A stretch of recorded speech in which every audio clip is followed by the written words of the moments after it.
आज 2 दिन की ये समाअत जो पाकिस्तान की तारीख के चंद अहम तरीन मुकदमात में से एक है, वो इख्तिताम को पहुंची।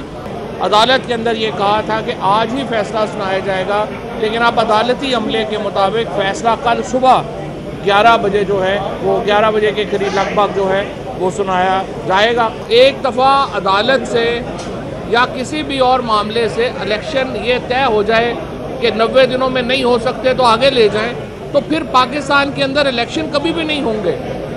अब उनकी बेटी जो नवाज शरीफ साहब की हैं वो कह रही हैं पहले इंसाफ फिर इंतखाब, यानी फिर 11 साल का प्रोग्राम बना के बैठ गए हैं। सुप्रीम कोर्ट आइन की मुहाफ़िज़ है, अगर आइन का तहफ़्फ़ुज़ सुप्रीम कोर्ट के जजेस ना कर सकें फिर उनकी कुर्सियों का फ़ायदा ही नहीं है, फिर तो उनके ऑफिसेज ही रिडंडेंट हैं।